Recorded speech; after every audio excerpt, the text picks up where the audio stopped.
ভাত খাবো শ্বশুর বাড়ি, রাগ করে এসে সেই ভাত খাচ্ছে এখন শালা পড়ে গেল। অনেক পাগল হয়ে গেছে নি, পুরা যাওয়া ভাত উড়াইতেছে। এই ভাই, আপনি এটা কি করলেন? এত এত ভাত থাকতে এই পরাবারটি উঠে প্লেটে নিছেন, আবার এইগুলো আপনি খায় ফেলাইছেন। ভাইরে, ওই ভাত কি তোর মনে হয় আমি ফেলাইছি? তো কে ফেলাইছে এটা? ওই ভাত ফেলাইছে শয়তানে।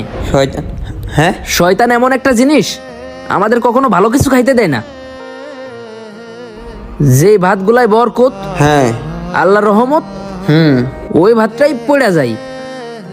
এই যে যত ভাত খাইতেছি না, সব থেকে পড়ে যাওয়া ভাত উঠাই খাওয়াই বরকত, এবং ওই ভাত সুন্নাত যেটা পড়ে যায়। পড়া ভাত উঠাই খাওয়া এটা কোনো খারাপ কিছু না। কোনোদিন শুনছো পড়া ভাত উঠাই খাইছে যে লোক, ওই লোকের ডায়রিয়া হইছে, না কলেরা হইছে? না। তাহলে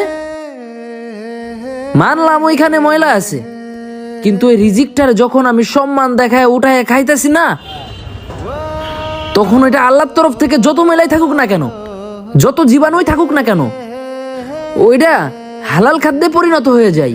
তোরাও পড়া ভাত উঠাই খাইস। ও, এই খবর নি, আগে জানতাম না এটি উঠে একাই পরাবারটি।